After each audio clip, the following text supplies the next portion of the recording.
Mas hoje, prazerzaço ter já várias carinhas aqui, muito massa, pra gente trocar uma ideia, ver uns cases, três cases. Na verdade, são dois cases e um grande, né? Que é Buriti, ele, óbvio que ele vai trazer, né, um recheado de coisas, né? A cara dele. Tava limpando até agora. E aí depois que a gente gravar isso daqui, eu vou jogar isso no YouTube, tá? Então, do jeito que tá sendo gravado aqui, vai pro YouTube. Então vai ficar bem massa. Flávio Santana, direto de Portugal, 11 horas da noite, vai começar apresentando um case massa. Depois Patrick. E aí, Zé Buriti vem com a gente. Gente, primeiramente, boa noite a todos. Obrigado aí pelo convite, Buriti e Lemes. Eu queria trazer esse case que, só para trazer um contexto, eu não trabalho mais na Gol, então, mas isso foi um trabalho que eu tive a oportunidade de começar lá atrás e isso acabou rendendo bons frutos aí para a companhia até os dias de hoje, tá? Então, eu vou falar um pouco desse case, desse legado, né, que eu chamo de legado, de uma coisa que foi iniciada lá atrás, tá? Então, só para trazer uma introdução para quem não me conhece, eu sou o Flávio Santana, eu sou Product Designer, hoje eu trabalho na Volkswagen aqui em Lisboa, e eu tenho um projeto paralelo que é o Coletivo X, e também eu deixei aqui o meu portfólio, caso alguém queira dar uma olhada depois. Eu vou tentar ser breve aqui para não estourar o tempo. Então, é só trazer o contexto de acessibilidade, né? Que lembrando que a acessibilidade ela não serve apenas para as pessoas com deficiência, mas também serve para facilitar a vida de todos numa altura ou outra da vida. Isso aqui foi uma das coisas que eu trouxe para dentro da companhia na época, isso em 2016, entre 2016 e 2017, quando eu entrei na companhia, e fiquei até o começo de 2020. Então, isso foi uma das coisas que eu batia muito na tecla lá dentro, porque isso acaba sendo não só não deveria ser só uma falácia, enfim, uma coisa que a gente fala ali no momento específico, mas isso deveria ser um mindset para todas as companhias, né? Mas a gente sabe que essa não é a realidade. Então, eu trouxe aqui como processo, apesar de não ser um processo linear, porque tem muitas variáveis, mas dentro desse contexto aqui eu tentei estruturar como que foi mais ou menos, para poder compartilhar com vocês o que eu fiz dentro da companhia. Não fiz sozinho, obviamente, então eu tentei fazer ali com outras pessoas envolvidas para tentar trazer essa visão de acessibilidade para dentro da Gol como um todo, tá? Então, eu dividi em quatro momentos aqui. Então, identificar, instruir, aplicar e repetir. E dentro dessas etapas, a gente tem algumas sub-etapas, vamos dizer assim, que entre identificar, instruir e tal, estudar, entre instruir e aplicar tal, ensinar, e entre aplicar, repetir e tal, testar. E aí, naturalmente, a gente tem um fluxo de melhora ali contínuo, assim como qualquer processo de design que a gente sempre testa, itera, testa, itera, e aí a gente consegue chegar em um lugar que é bom para o produto, bom para os usuários também. Então, só para introduzir a ideia aqui, então, quando eu estava dentro da companhia, eu comecei a estudar estudo sobre acessibilidade desde 2017, mais ou menos, que eu comecei a pegar mais forte, assim, nos estudos e comecei a ter mais contato com o Marcelo Salles, a Thalita Pagani e outras pessoas que hoje são mais referências no mercado. Então, uma das primeiras coisas que eu fui entender dentro do público ali da Gol, lembrando que essa não era a minha especialidade dentro da companhia, então, no primeiro momento, eu fui entender que grupo, a gente divide em dois grupos, então, grupo 1, pessoas que compram, mas não voam, e as pessoas que compram e voam, ou seja, então o pai vai comprar uma passagem para o filho viajar para visitar alguém da família, por exemplo. Tá? Então, a gente dividiu em dois grupos de usuários, e também entender os momentos. Então, a gente tinha um ambiente físico, que era aeroportos, agências e outros lugares que poderiam, a pessoa poderia comprar a passagem, e também dentro do ambiente digital. Aqui eu vou focar dentro do ambiente digital, que era site app. Então, esse é um dado que eu tinha da companhia. Então, em 2018, aí era em torno de 33,4 milhões de passageiros que voavam por ano. Então, um número muito expressivo em relação a usuários, potenciais usuários dentro dos produtos da Gol. E também os 67 destinos entre a América do Sul e a América do Norte. Aconteceu algum problema aqui com o texto, eu não sei o que, enfim. Entre a América do Norte era Miami e Orlando, ainda é, na verdade, e também o Caribe. A primeira coisa que bateu na porta da Gol entre 2015 e 2016 foi a o Departamento de Transporte dos Estados Unidos, ele estipula que qualquer companhia aérea que voe para lá tem que ter um site acessível, por N motivos. Então, a ideia é que a Gol começou a entender, começou a vir aquela enxurrada de notificações e a Gol falou, tá, beleza, a gente precisa ter um site acessível, e aí vem o primeiro problema que normalmente as empresas só pensam em acessibilidade quando elas são forçadas a isso, e isso não acontece de uma forma natural. Então, tipo, ou porque o amigo do dono, do diretor, do CEO, falou que não conseguiu comprar o site porque o site não é acessível, aí alguém vai parar e vai olhar para isso. Então, aqui no caso, entre 2015 e 2016, a empresa começou a sofrer algumas notificações aí em relação ao DOT, né, que é o Departamento de Transporte dos Estados Unidos, para poder deixar o site acessível. Então, foi dividido em duas fases. 2015, tudo que era relacionado com a transação, né, o canal de transação. Em 2016, tudo que era relacionado com informação, páginas institucionais, por aí lá. E aí, beleza, entender esses contextos, entender, tá, beleza, a gente tem esse público, tem esse cenário e tudo mais. E aí a segunda parte, vamos dizer assim, o segundo momento seria instruir as pessoas que estavam dentro da companhia para pensar e ter uma visão um pouco mais relacionada no ponto de vista de entendimento, né? De saber por que a gente estava querendo falar daquilo, por que tinha uma pessoa que estava querendo falar desse assunto específico e outras pessoas naturalmente poderiam falar desse assunto também. Então, aqui eu trouxe esse exemplo relacionado ao daltonismo, porque no ponto de vista de design é uma coisa muito simples de resolver. Então, principalmente porque o site a cor principal da Gol, a cor da marca é o laranja, então laranja tem muito problema para daltônicos especificamente. Então, a primeira coisa que eu fui fazer, eu peguei o estudo, né, toda a parte de aprendizado e coisas que já são estruturadas dentro da esfera do daltonismo para poder trazer isso para dentro da companhia. Então, uma das primeiras coisas que eu fiz, eu comecei a fazer testes, simulações, usando ferramentas de acessibilidade. Não são ferramentas que são 100% garantidas que aquilo vai funcionar exatamente do jeito que você está vendo, mas era um norte, era uma forma de poder trazer discussão para dentro da companhia. Então, aqui à esquerda a gente tem um mapa de rotas e à direita a gente tem o mesmo mapa de rotas numa simulação de uma ferramenta que é chamada SimDaltonism, e é uma ferramenta gratuita para Mac, que ela consegue simular como que uma pessoa daltônica ali, a deuteranopia, entre deuteranopia e protanopia, ela enxerga essa informação, vamos dizer assim, como é que ela interpreta essa informação. E a gente consegue perceber que tem uma confusão mesmo que tenha legendas aqui em cima, a gente tem uma confusão de informação ali, que era um problema para os usuários ali, em potenciais usuários dentro do público da Gol. Então, eu comecei, tá, beleza, eu fui tentar entender o uso das cores no website. Então, essas 4 cores são cores que são relacionadas à família de tarifas, ou seja, Light, Premium, Max e por aí vai. E aí a gente tem, normalmente a gente olha, beleza, são 4 cores comuns, nada de especial entre elas. E a primeira coisa que eu comecei a fazer foi teste de contraste. Então, a única cor entre essas 4 aqui que funciona, vamos dizer assim, nativamente, é o roxo, porque as outras não passam no critério mínimo da WCAG, que é o 1.4.3, que é o critério de contraste.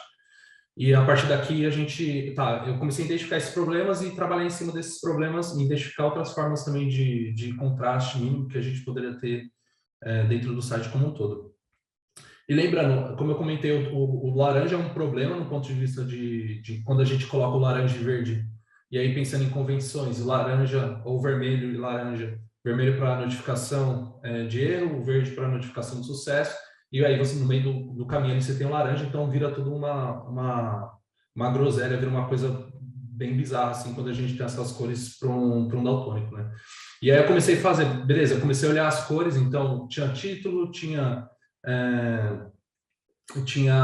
CTAs e outras coisas relacionadas, então a gente foi fazer um teste de contraste. Então, na época, a gente usava uma ferramenta que era da IBM, e essa ferramenta ela fazia um mapeamento, basicamente, de tudo que não estava nos critérios da WCAG ali. Então, tinha uma série de problemas de acessibilidade no site, de contraste, cores, só comunicação por cores e assim sucessivamente. Então, eu comecei a catar fazer esse apanhado de informação e levar para dentro do time de marketing, que era que tomava conta do produto como um todo. E aí, por exemplo, desde coisas básicas, por exemplo, os links eram em laranja, e uma pessoa que ali numa baixa visão, uma pessoa com baixa visão, o critério também de contraste não funcionava, e também a gente às vezes tinha problema de interpretação de informação. Apesar do link ele ter um underline ali, ele não era o suficiente quando a gente usava ele em laranja. Então, uma das primeiras coisas que a gente fez foi orientar para que fosse mudado tudo que era link deveria ser azul e não laranja. Tá? Então, a galera começou a entender que isso era uma coisa positiva. Existiu muita discussão, existiu muita resistência no começo, porque não era uma coisa que, aparentemente, ele trazia um benefício de imediato, não aumentava as vendas e assim sucessivamente. E nem deveria ser o gatilho para isso, né? Então, aqui foi uma das coisas que a gente começou a fazer esses testes de contraste e propor isso como melhoria para a companhia. E outra coisa que eu fiz também foi começar a fazer um benchmark, então eu olhei as outras companhias que usam a cor laranja, então entre elas o Itaú, o Banco Inter, a Movida e a Nextel, e só a Goi e o Inter também que não tinham um laranja que era minimamente, vamos dizer assim, passava minimamente no critério de contraste da WCAG. E aí outra coisa também que a gente fez, que usando o mapa de calor, que a gente percebeu que a barra de acessibilidade era muito usada no contexto do produto. Então, esse mapa de calor, ele foi quase que o ponto final para a gente poder, de uma vez por todas, falar, beleza, agora a gente vai começar a olhar mais para a acessibilidade como um todo, porque o time de marketing, os gerentes, enfim, começaram a entender que tinha um padrão aqui de uso e as pessoas estavam usando muito essa funcionalidade do contraste e tudo mais. Então, isso aqui foi uma coisa também que a gente trouxe, do ponto de vista de análise, para poder fazer com que o time pudesse olhar mais para esse assunto de acessibilidade como um todo. E aí, a terceira fase foi a aplicação. Então, uma das coisas que a gente começou a fazer, por mais que seja um clichê ou balela, enfim, a gente começou a definir padrões de uso de cores. Então, a gente definiu que deveria ser 60-30-10, aquela velha abordagem de uso de cores. Então, uma discussão que a gente teve até com o novo site que foi lançado recentemente, que o site, o branco ele deveria ser priorizado, né, entre o branco e o preto por conta de contraste ser nativo, o alto contraste ser nativo, e o laranja só ser usado em pontos específicos, como CTAs e outras informações importantes. E aí, os desafios que a gente... Oi. 6 minutos. Falta 6 minutos? Isso. Tá. Não, é o suficiente. Então, os desafios que a gente encontrou foi a redução do uso da cor laranja no digital. Então, a galera achava que a gente tinha que pintar avião de novo, pintar todos os aviões por causa de uma mudança no laranja, mas não era esse o contexto, né? É uma questão só de adaptação do laranja em canais digitais. Não usar laranja em fontes pequenas por conta do contraste, usar laranja apenas em botões, a cor dos links deveriam ser azul e deveria ter uma mudança ali no ponto de vista do brand guide, né, ou do brand book da empresa e também no guia de estilos de interfaces gráficas que a gente precisava fazer esses ajustes. E aí, essa é um outro exemplo também, então essa é a antiga versão da home do site. Então, a gente nota aqui que, por exemplo, a gente tem texto em cima de imagem, isso é péssimo para a acessibilidade como um todo, por conta do contraste e outras coisas relacionadas. E aí, quando você fazia a navegação por teclado, a única coisa que selecionava era o texto e não a imagem. Então, você, textualmente falando, você tinha uma informação, mas o contexto daquela informação, ou seja, a imagem como complemento da informação, ela não era o suficiente. Então, uma das coisas que a gente começou a fazer foi separar o que era imagem de texto. Tá? Então, quando o usuário, seguindo essa lógica, quando o usuário fizesse a navegação do teclado, a imagem, como um recurso de informação, ela traria um contexto de informação para o usuário, e aí, naturalmente, o leitor de tela e outras coisas relacionadas com o entendimento da informação ficaria mais claro. Ou seja, a gente manteve a mesma estrutura, mas a gente começou a trabalhar com a informação de uma forma diferente. Então, a gente separou a imagem de texto para poder facilitar no ponto de vista de navegação do teclado e também no ponto de vista de contraste como um todo. Então, a gente começou a fazer essas micro melhorias para poder deixar o site visualmente mais agradável e também funcionalmente mais útil aí para todo mundo. Eu acho que... E aí também, o que isso levou?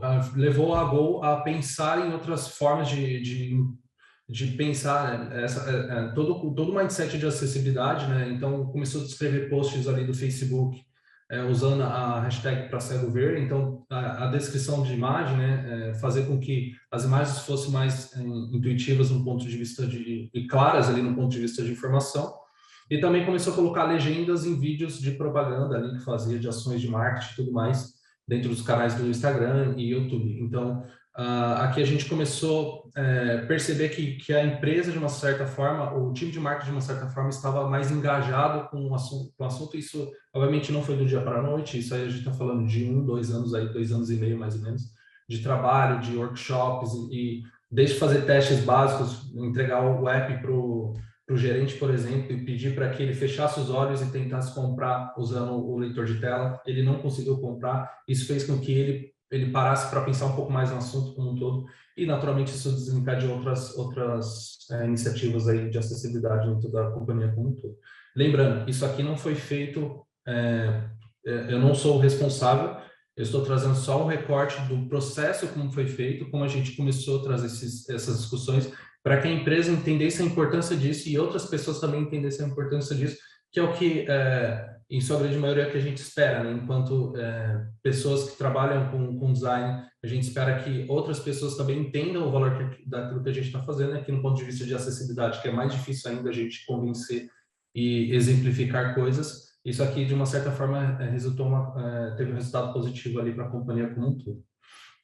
E aí a repetição disso, né? Isso aí levou uma série de discussões. E aí hoje a gente tem a nova versão do site. E aí a primeira coisa, a gente pode ver que o site ele é muito mais clean, ou seja, ele tem muito menos poluição visual. A priorização do branco, o texto em preto. Então a gente já tem um contraste ali quase que AAA, que ou seja, o contraste máximo entre branco e preto. E os CTAs, ou seja, as informações mais importantes, como ícones, botões de promoção e outras coisas relacionadas, eram só o vermelho, o laranja. Então, a gente fez eu não trouxe aqui, mas a gente fez um ajuste no laranja da Gol como um todo, a gente deixou ele um pouco mais vermelho, e aí ele atingiu o critério mínimo de contraste da WCAG, tá? E o que isso quer dizer? Então, lembrando que a acessibilidade não é feature, em nenhum momento a gente falou que a Gol ia vender mais por causa disso. Obviamente, isso é uma consequência do trabalho que é feito, mas isso faz com que as pessoas tenham uma qualidade melhor da informação. Então, aqui eu tentei sintetizar também como que foi os steps, não todos os steps, porque é quase impossível seguir todos em uma companhia que o produto não é o site, é o app, o produto é um avião. Então, dificilmente você traz esse mindset de produto. Isso leva muito tempo, então você não traz isso do dia para a noite, mas a ideia para o novo site é que a gente, com a virada de chave, né, a Gol começou a se posicionar para fazer um novo site, pensar em outras formas também de vender passagem e tudo mais. A empresa começou a olhar para o processo de design como um todo, e teve parceiros também fazendo isso, e a gente tentou trazer para dentro desse público desse processo, um público que fosse o público PCD. Então, a gente fez reuniões com pessoas cegas, e a gente tentou fazer esse processo. Então, definição do problema, tentar trazer pessoas, ou pensar em personas que fossem PCDs. Depois disso, na etapa de wireframes, a gente fez discussões com uma pessoa cega, uma desenvolvedora, a Luciana. Ela sentou com a gente e a gente tentava descrever para ela como é que aquilo funcionava. E aí, depois disso, a gente tem a etapa de design, a etapa de teste, e aí a gente tem o lançamento. Obviamente, o produto não está 100% acessível, é quase impossível a gente chegar nesse ponto, mas a gente teve uma melhora do que era antes, porque era depois um ponto de vista de uso do produto. Tá? Então, eu não sei como é que foi validado, porque o site foi lançado recentemente, mas quando o site foi lançado, eu vi que foi, ainda de uma certa forma, foi mantido o que foi levantado lá atrás. Eu fiquei muito feliz porque, naturalmente, essa sementinha que a gente colocou lá atrás enquanto time, enquanto produto, isso aí acabou sendo lançado junto com o produto pelo menos até o dia de hoje, né? Então, só para os aprendizados de tudo isso, né? Então, lembrando que todo mundo é responsável pela ergonomia e acessibilidade do que é criado, então a gente tem que sim considerar, tem que sim trocar uma ideia, conversar mais, entender mais o que a gente está fazendo, porque nós somos responsáveis pelo que a gente faz, pelo que a gente entrega para os usuários. O segundo aprendizado foi que a gente precisa falar mais sobre acessibilidade nas empresas, independente se a empresa não se importa com isso, porque aí a gente faz com que as pessoas que estão dentro das empresas, as empresas são feitas por pessoas, elas começam a olhar um pouco para esse assunto de uma forma diferente, e isso acaba sendo gradualmente aplicado no que a gente faz, e não só para a empresa que a gente está trabalhando, isso acaba sendo reverberando para as outras oportunidades que a gente encontrar no meio do caminho, enquanto empresa e produto. E o terceiro aprendizado também é que a gente tem que construir um produto que seja escalável e que seja pensado para todos. Não adianta a gente só pensar ali no usuário de iPhone ou usuário que tem uma tela de 1920 por 1080, que é o suficiente. Então, a gente tem que levar isso em consideração também, tá? E lembrando que a incapacidade não está no usuário, mas sim no produto. Então, aí é um trecho que eu tirei ali do material da Danila Gomes e da Manuela Quaresma, que elas têm um livro sobre design inclusivo. Então, é isso que eu queria compartilhar com vocês. Eu acho que eu não estourei o tempo, ou se eu estourei o tempo, desculpa. E é isso. Não, foi lá. Então, turma, é um prazer estar aqui com vocês e hoje eu quero trazer um assunto bacana a respeito de cultura.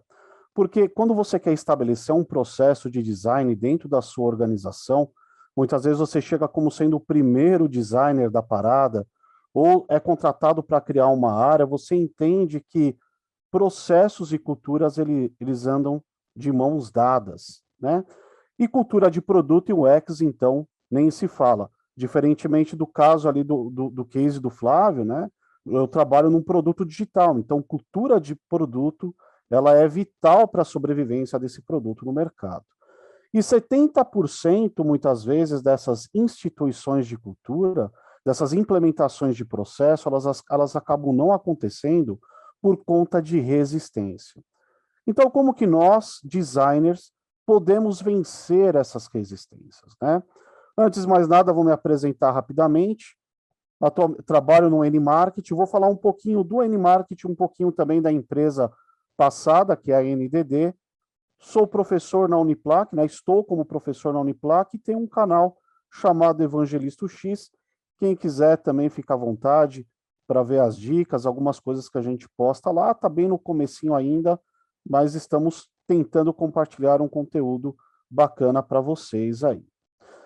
E aí eu pensei, fui contratado então na NDD para criar a área de UX, para trazer os primeiros designers para uma empresa de tecnologia que já tinha quase 20 anos de existência. E eu falei, e agora, né? Como que eu faço isso? E assistindo o Globo Rural, pessoal, eu vi lá os passos para a plantação da soja. E para quem não sabe, a soja é o principal produto da nossa safra.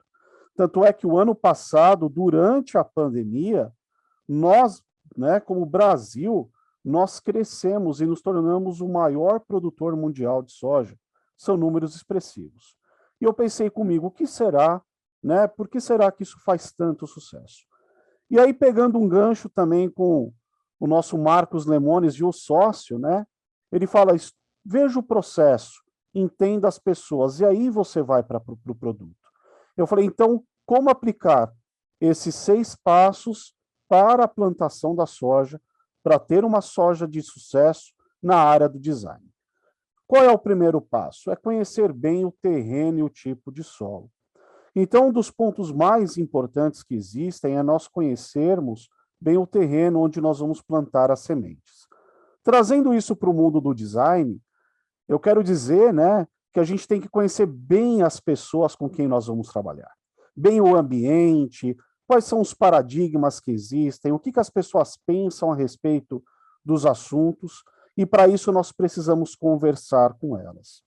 Então, o que me ajudou muito foi fazer um diagnóstico de maturidade de UX, embora você já tenha ali algum grau de certeza de que quando é uma área nova, esse nível de maturidade vai ser muito baixo, é importante você entender o que as pessoas já sabem do assunto. Afinal, embora seja uma área recente, a gente já fala de UX há um bom tempo. E aí a gente consegue identificar o nível de conhecimento e ver os pontos fortes e aqueles que não são tão fortes para a gente tratar no futuro. E aí a gente já vai para o segundo ponto, né? Para o segundo passo, que é a maneira de nós enriquecermos o solo. Então, se a gente identificou que aquele solo não está tão bom assim, a gente precisa fertilizá-lo. Precisamos começar a falar com as pessoas, porque uma das coisas que causa resistência, pessoal, é a falta de conhecimento. É o medo do novo, é achar que a gente, como designer, vai querer mudar tudo, e não é bem assim que funciona. Então, aplicando isso na minha realidade, tanto na NDD quanto no N-Marketing, eu comecei a falar com as pessoas sobre design. Comecei a compartilhar artigos, vídeos, podcasts. Eu fui realmente enchendo essas pessoas de nutrientes, com parcimônia. A gente vai ver depois a importância de termos parcimônia também, conforme a gente vai colocando o conteúdo. Então, conhecer o terreno, começou a preparar o solo, aí está na hora de você começar já a espalhar as sementes.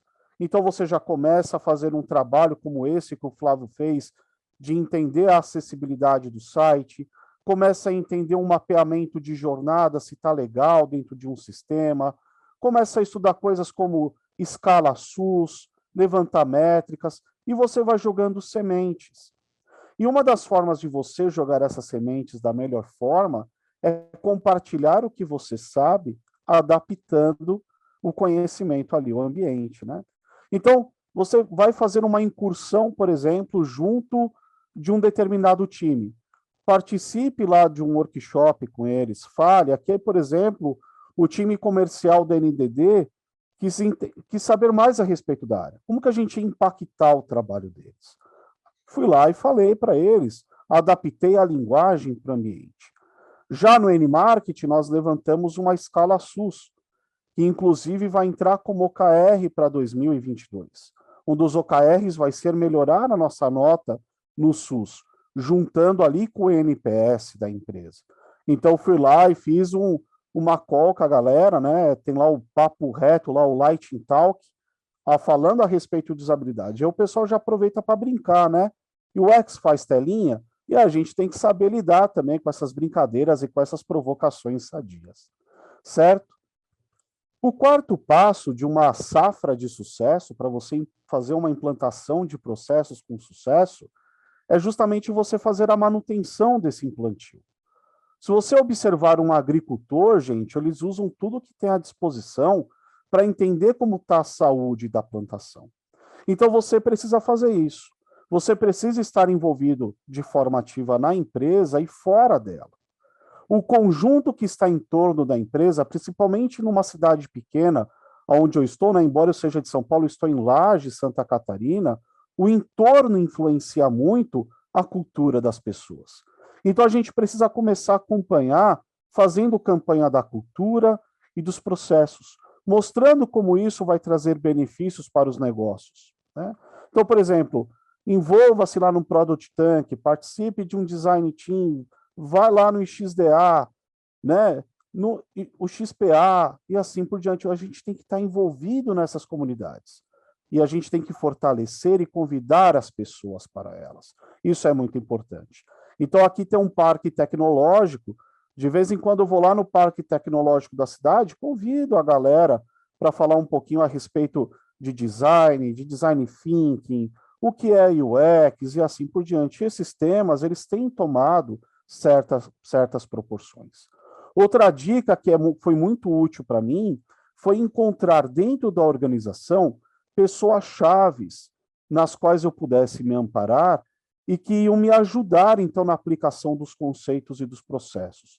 Então, eu me aproximei muito de líderes técnicos de times de desenvolvimento, me aproximei muito dos POs, dos PMs, né, tentando entrar um pouco, entendendo os problemas que eles tinham e oferecendo, muitas vezes, um processo de design ali, como uma definição de problema, uma investigação mais profunda, uma imersão, para ajudá-los a ofertar uma solução melhor, né? O resultado disso, por exemplo, na NDD, a gente teve ali o privilégio como time de construir um design system. Eu saí da empresa, mas o time continua lá. E isso é o mais legal, né? A gente sai, o legado fica. E eu sei que o design system está em evolução. E ele é aplicado em 15 produtos diferentes. Então, não é um design system para um único produto. Eram 15 produtos, aí a gente usou aquela regrinha do 80-20, né? Então, atendeu 80% dos produtos e 20% eram necessidades ali, mas a galera aceitou. E qual foi o segredo disso? Foi envolver as pessoas. Ó, essa equipe de curadoria tinha a galera do marketing, no comercial, da área de produtos, arquitetura de software e assim por diante. Então, participe nas conversas de café. Agora, neste momento virtual, voltou ao presencial, é possível dar uma caminhadinha para a empresa, fale com os devs eles precisam ser os nossos melhores amigos, né? Às vezes há um conflito de interesse, mas a gente tem que trazer eles para o nosso lado e a gente um pouquinho para o lado deles também. E algo muito importante, pessoal, nós como designers precisamos ser acessíveis, precisamos tirar as dúvidas que a galera tem. Então, se a galerinha está lá com uma dúvida querendo fazer migração de carreira, ou está com um problema numa oferta do comercial, será que você não consegue ajudá-los com a sua visão de designer, né? Então, e você começa a instituir certos processos. Como quinto passo, irrigar o solo, só que esse irrigar o solo ele tem que ser feito de uma maneira com muita parcimônia. Se a gente quiser chegar com tudo na empresa, a gente está com aquele conhecimento ali e quiser mudar tudo, vai ser demais. A plantação não vai aguentar, ela vai morrer afogada. Então, a gente precisa, nesse processo de implantação de cultura e de processos, porque isso é um processo contínuo, a gente precisa ter empatia, principalmente, né? E a gente vai ver uma outra qualidade que é muito importante também, que é a paciência. E eu já vou relacionar com o sexto passo, que é fazer a colheita no tempo certo. Eu tenho certeza que quando o Flávio foi fazer o estudo de acessibilidade, ele teve que entender a maturidade da galera para fazer aquele estudo. Até mesmo se aquilo iria ser aceito, né, Flávio? Então, isso é colher no tempo certo. Para vocês terem uma ideia, a soja, ela é colhida quando ela tem entre 15% a 16% do teor de água, que é aí que ela está com a textura ideal. Se ela ultrapassar essa textura, ou ter menos, ela é muito seca, ou ela não serve mais para consumo. Então, o agricultor tem que acompanhar, tem que fazer a colheita no tempo certo. Se nós quisermos mostrar o valor da nossa área como realmente algo que vai interferir diretamente na rentabilidade do negócio, porque nós, como UX designers, né, já vi muito Buriti falando isso, Lemes e outros, a gente é uma ponte. A gente tem que ver as necessidades do usuário, mas a gente não pode fazer loucuras para o negócio. Tem que haver um equilíbrio muito grande. Então, por isso que a gente tem que ter empatia, né? Nós também precisamos ter paciência, né? Eu vou falar daqui a pouquinho sobre a paciência, mas antes, recomendações aqui. Deixa eu deixar as recomendações por último, vou fazer uma inversão aqui. Então, primeiro, paciência. Não espere resultados rápidos demais, né? Não espere que as empresas aceitem um novo padrão, um novo processo. Isso demora um tempo, algumas menos e outras organizações mais. E também proteja a sua lavoura.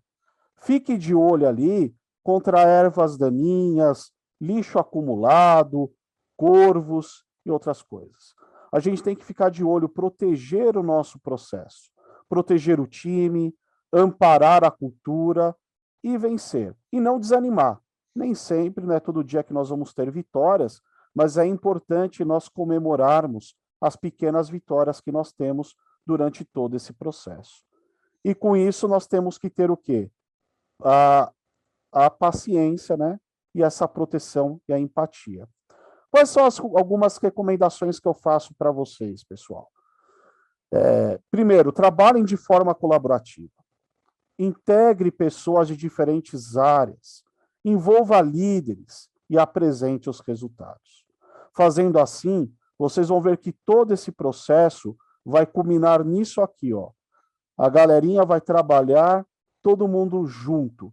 Engenharia, produto, PM, os stakeholders, marketing, design, vai estar todo mundo junto em busca da mesma cultura, do mesmo processo e com os mesmos objetivos. E para encerrar, eu trago para vocês uma frase muito interessante, que é de um educador. Né? Ele fala, você não muda uma cultura por meio de e-mails e memorandos. Você muda através de relacionamentos, uma conversa por vez. Então, isso é muito importante, pessoal, né? Conversar com as pessoas, trazê-las para o nosso lado e mostrar os benefícios do nosso trabalho. E fazendo isso, eu tenho certeza que vocês terão uma boa safra e conseguirão colher não apenas soja, mas também alguns pedaços de pizza de pepperoni, né? Eu não vou fazer o meia-culpa. Eu não montei uma baita apresentação, não. Eu fico até com vergonha. Mas eu juntei aqui. Tem coisas que vocês vão ver que eu não apresentei ainda, público. Então, exclusivo. Porém, essa primeira parte da Embraer, quem não viu, né, tem um link da UXConf que eu falo com mais detalhes ali de como é que foi e tal. Depois eu boto aí no chat. Mas eu vou descer um pouco pro nível mais estrutural, assim, né? Porque, Dandara, me corrija, mas eu entendo que você quer muito saber como que a gente define o processo. Então, eu vou falar de processo mesmo. E o Flávio sabe que eu sou o taradão do processo, né? Então, isso acontece. Vamos lá.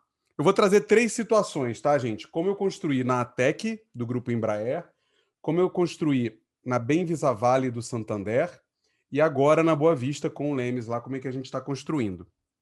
Primeiro, deixa eu falar um pouco do que é a ATEC, para vocês terem uma ideia, porque são 3 contextos bem diferentes e vocês vão ver que o processo vai se moldando e se desenhando conforme esse contexto vai mudando, né?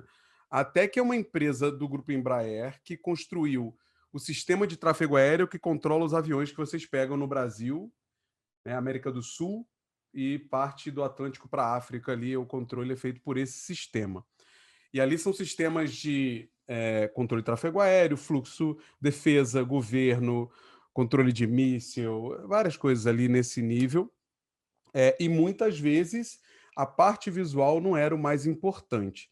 Porém, aqui existe a mesma situação que o Patrick estava falando, né? Quando eu entrei lá em 2015, na Embraer em si, depois eu fui para dentro da Tech, a empresa nunca tinha tido um designer.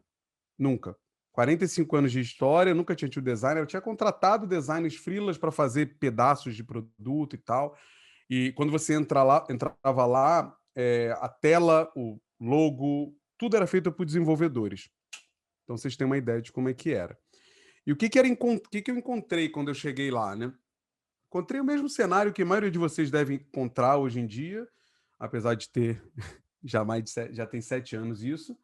Um cenário onde quem trabalhava lá, que eram especialistas da área e já estavam lá há 30, 20 anos, eles falavam, olha, eu já conheço o usuário, a gente não consegue falar com o usuário porque são militares, a gente não pode chamar eles, né? O Patrick atendia a gente lá na agência, ele sabia mais ou menos como é que era. O nosso cliente não liga para isso, né? O militar, ele não liga para esse negócio não, ele não compra um iPhone, né? Ele não compra ele compra um Fusca, ele não prefere uma coisa melhor, não. A gente já sabe o problema que tem que resolver, o usuário não tem escolha, isso aqui eu ouvia muito, tá? E uma das primeiras coisas que a gente fez, depois de uns 6 meses de trabalho, foi fazer um mapeamento de maturidade do UX dentro da empresa. Perguntas mesmo, questionários com o time, com a empresa, para entender, olha, o que vocês entendem como UX, como é que vocês enxergam o trabalho de UX até agora de 6 meses, a gente chamava de UX ainda, não tinha esse troço de Product Designer, e a gente capta ali, através dessa pesquisa, primeiro um perfil, a gente entendeu que a gente estava dentro do modelo da Kenkendo, né, que eu usei, de maturidade, a gente estava ali no nível 2 para o 3 já, por várias outras ações de cultura, como o Patrick estava citando, e eles apontaram algumas coisas. Olha, ainda fala-se pouco dentro do meu time, ainda é muito falado sobre interface, sobre visual, não tinha um processo claramente construído. Aí você começa a pegar a percepção deles da maturidade. A cultura está mais presente em algumas áreas e outras não. Né? Puta, a criação já é um passo. A gente precisava fazer uns treinamentos para a galera. Vamos aumentar o time, porque acho que isso vai ajudar. Tragam cases de sucesso, né, para a empresa entender o que o design está fazendo. Então, coletando a partir dali com a própria empresa, né, os desenvolvedores, engenheiros, etc., o que eles estavam vendo, você começa a construir um plano. Você começa a conseguir entender o que fazer.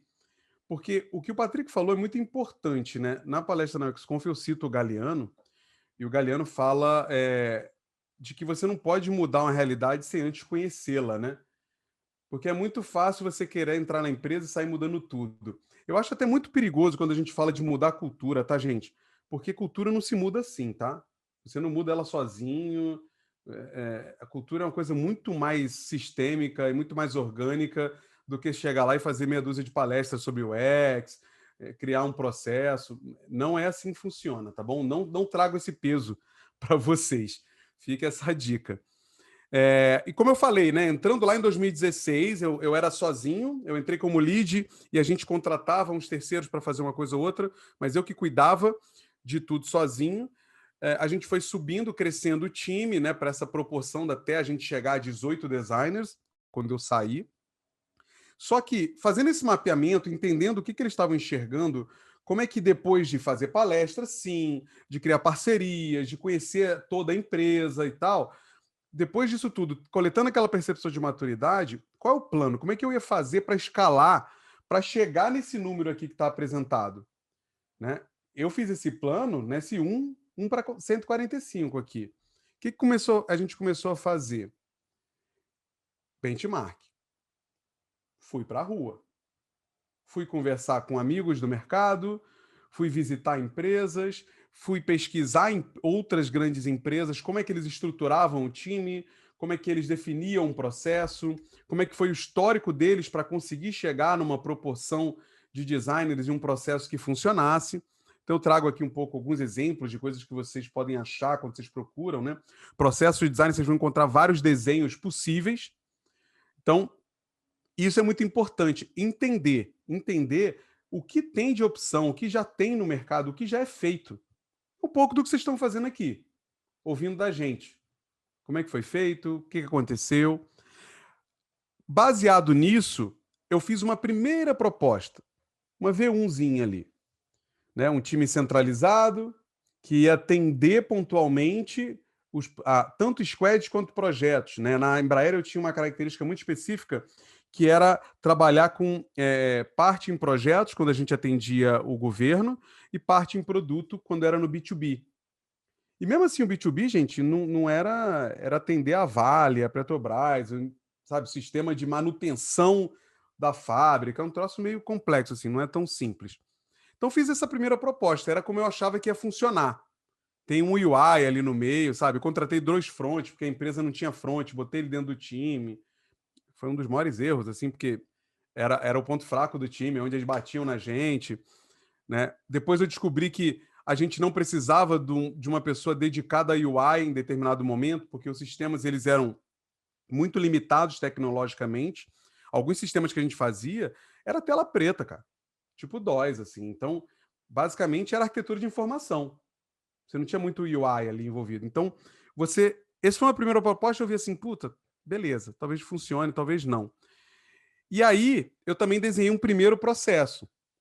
Olha, vai ter uma fase de entendimento, vai ter uma fase de pesquisa, aí vai ter a cocriação com os times, depois vai ter o desenvolvimento em si, tanto de código quanto do design, e depois a gente vai entregar isso e testar. Ah, não, mas tem um teste aqui no meio. Eu gosto muito de deixar muito claro, tá, gente? Olha, quem que vai atuar nessa fase, quais são os inputs necessários, quais são as saídas, os outputs necessários aqui para que você consiga ir para a próxima fase. Quando você define um processo, é muito importante você deixar isso muito claro. O que você precisa para começar aquela fase e o que você precisa entregar para ir para a próxima fase. O tal do dodge e o door, né? Definition of done, definition of ready. Isso é muito importante, porque é muito comum, principalmente designer, reclamar de que chegou para ele uma coisa torta, para ele continuar aquela demanda, aquele projeto, e não saber o que fazer, como pedir, como reclamar. Ah, uma história do usuário não veio. Puta, então você tem que definir. E isso é um DOR. Isso é um definition of ready para você. Se não tiver uma história do usuário bem escrita, eu não vou começar o que eu tenho que fazer. E lembre-se, como eu falei, a gente tinha um cenário de projeto. Então, todo esse desenho que eu falei aqui para vocês, olha as coresinhas, ele se encaixava dentro de um cenário, né? Esses caixas azuis embaixo de concepção, projeto de sistema, é uma estrutura básica de gestão de projeto, de sistemas, de desenvolvimento de software. Então, eu encaixei o processo dentro daquele contexto para que a gente pudesse conversar com a empresa.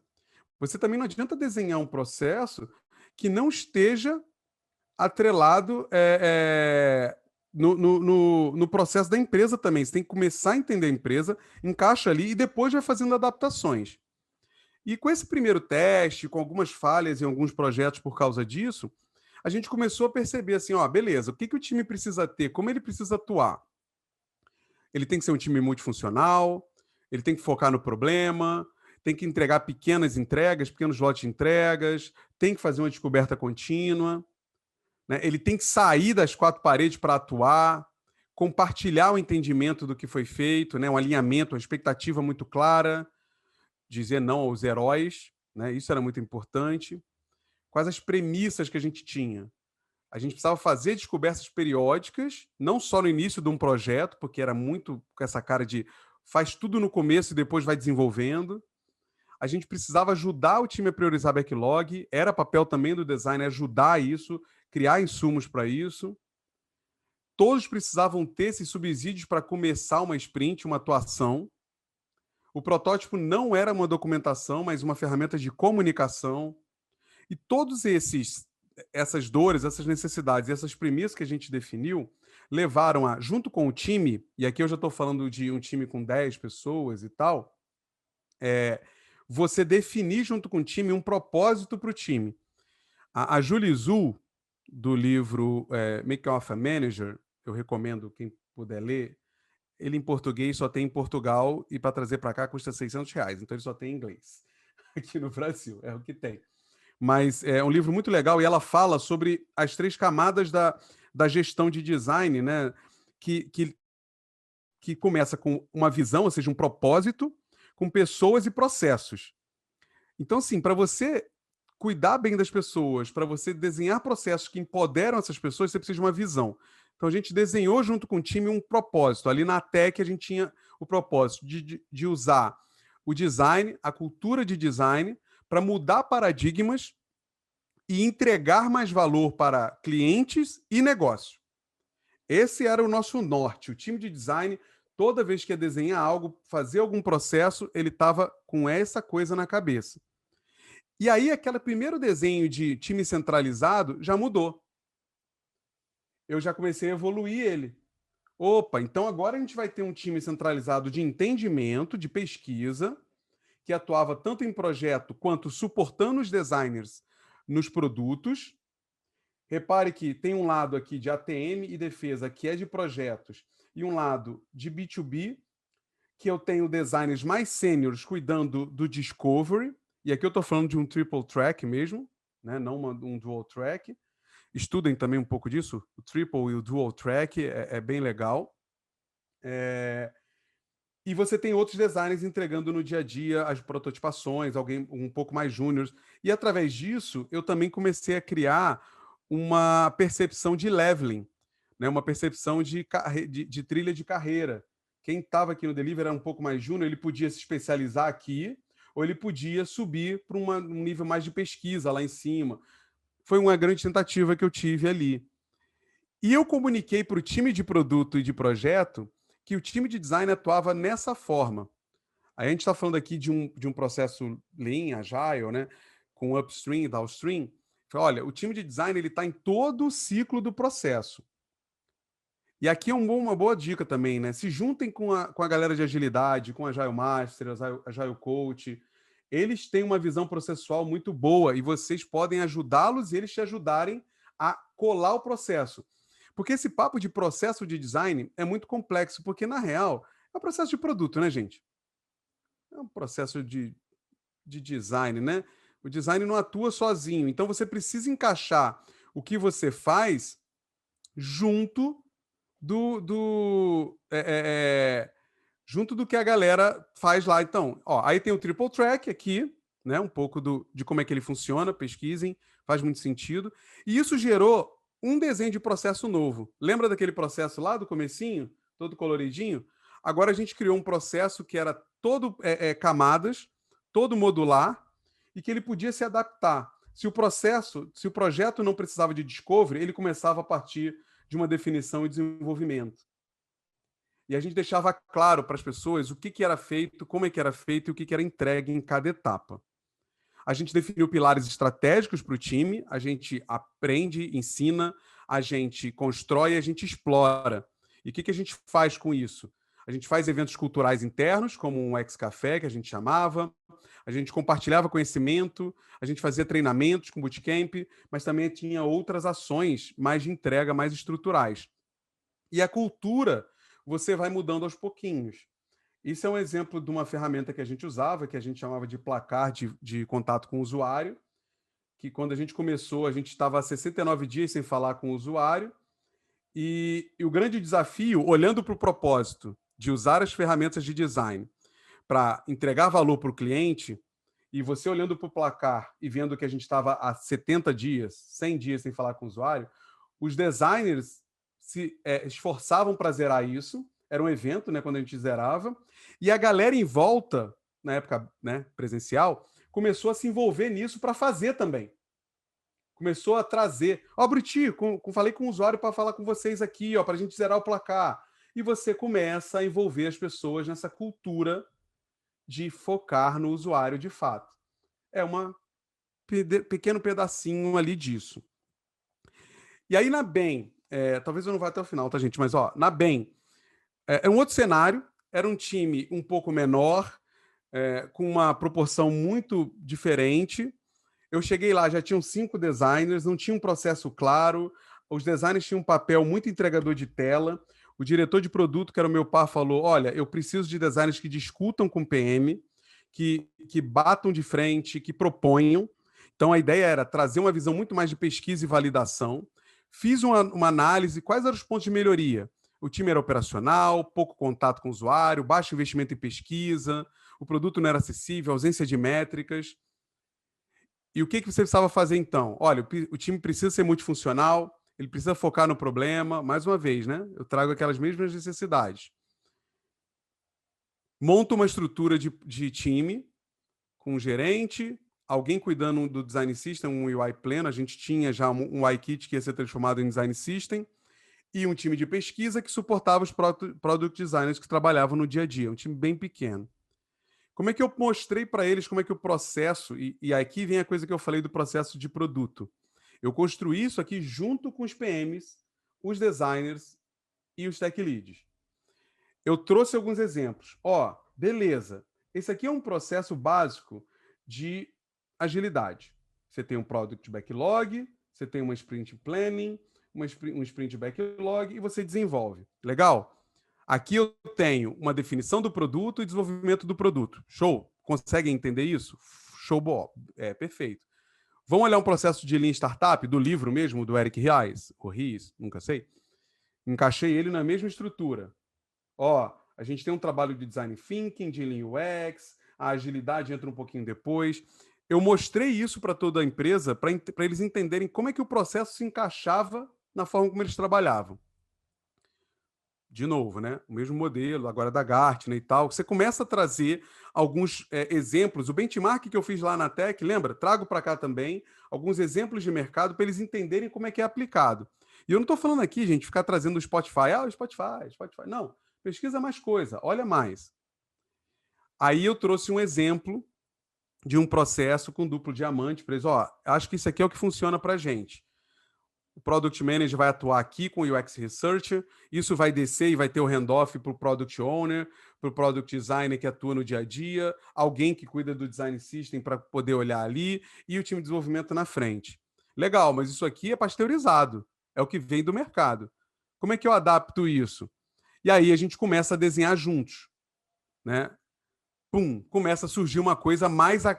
É feio mesmo, tá, gente? Porque isso aqui foi feito ali na zoeira, na mão com a galera.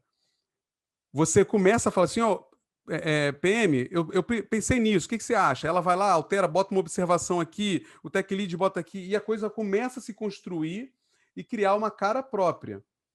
Qual que era a dor lá, para vocês terem uma ideia? Os PMs tinham muita dificuldade de definir essa primeira casinha aqui, onde está o Product Backlog e as ideias.